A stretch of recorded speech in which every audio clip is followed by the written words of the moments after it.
कुरान अल्लाह की किताब नहीं है। जब कुरान ही अल्लाह की किताब नहीं है तो मोहम्मद साहब उसके रसूल कैसे हो गए। कुरान के अंदर काफिरों को मारने का हुक्म है, काफिरों से नफरत करने का हुक्म है, मूर्ति पूजकों के बारे में गंदा बोला गया, टट्टी की तरह हम लोगों को समझा जाता है। इस्लाम के अंदर औरतों को कोई इज्जत नहीं है। आप लोग तो इनको जानते हो, लेकिन इनके साथ एक बहुत बड़ी वारदात हो गई है। गाजियाबाद के लोनी में एक्स मुस्लिम यूट्यूबर सलीम वास्तिक पर उनके ही ऑफिस में घुसकर जानलेवा हमला कर दिया गया।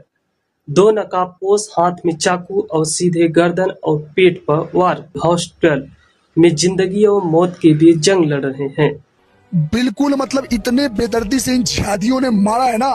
सुबह सुबह 6 बजे उनके घर के आगे आ गए, गर्दन में इतना जोरदार वार किया है कि मतलब गर्दन तो आधा कट ही गया है।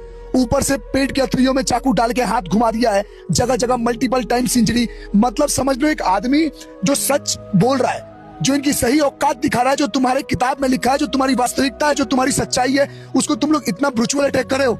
अगर सालों तुम्हें संविधान कोर्ट कचहरी पे भरोसा है तो केस एफआईआर करो ना। यूट्यूबर सलीम वास्तविक को ये आरोपी सोशल मीडिया पर खुलेआम नाम और एड्रेस के साथ अपनी कौम को खुलेआम भड़का दिया।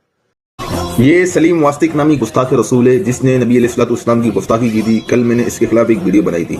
इसका एड्रेस मेरे को मालूम पड़ गया है। कल मैंने लाइव में कहा था कि 24 घंटे का मैं टाइम दूंगा, लेकिन मेरे पास गुस्ताख रसूल के लिए कोई टाइम नहीं है। मैंने अपना मौकिफ चेंज कर दिया। इसका एड्रेस जो है गाजियाबाद लोनी, ठीक है, गाजियाबाद लोनी के अंदर नासबंदी कॉलोनी में, ठीक है, ये वहीं करीब में कहीं रहता है। तो अब हुजूर के गुलामों का ये काम है कि ये जहाँ कहीं मिले इसका काम कर दो बस। कौन है सलीम वास्तविक?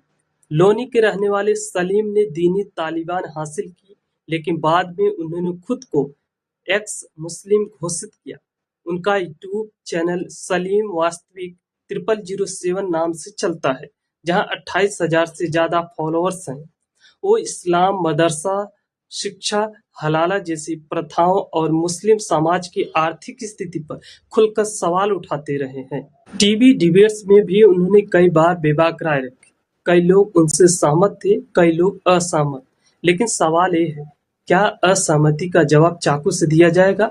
वहीं पुलिस ने बेटे की शिकायत पर एआईएमआईएम नेता समेत 7 लोगों के खिलाफ एफआईआर दर्ज की है। स्थिति गंभीर है, लेकिन मुझे कुछ लोगों ने बताया कि उनकी डेथ हो गई है और डॉक्टर जो है बता नहीं रहे हैं। तो मैंने कहा हकीकत क्या है मैं जानने के लिए पहले तो फोन पे ही बात कर रहा था स्टाफ से, लेकिन अभी मैं खुद आईसीयू में होकर आया हूं।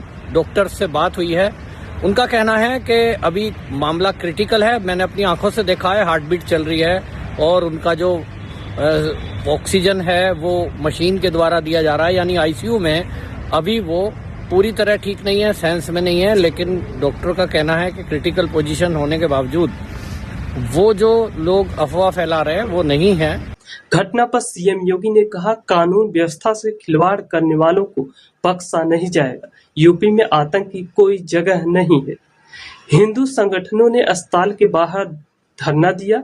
हमले की सूचना मिलने पर हिंदू रक्षा दल के अध्यक्ष पिंकी चौधरी अपने समर्थकों के साथ जीटीबी अस्पताल के बाहर सड़क पर धरने पर बैठ गए।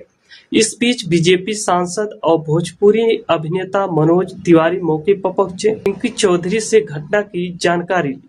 क्या हम ऐसे दौर में हैं जहां विचारों की लड़ाई जान की दुश्मनी बन जाती है? सहमति असहमति लोकतंत्र का हिस्सा है, लेकिन हिस्सा कभी समाधान नहीं। आपकी क्या राय है? क्या विचारों की आजादी सुरक्षित है? कमेंट में जरूर लिखिए।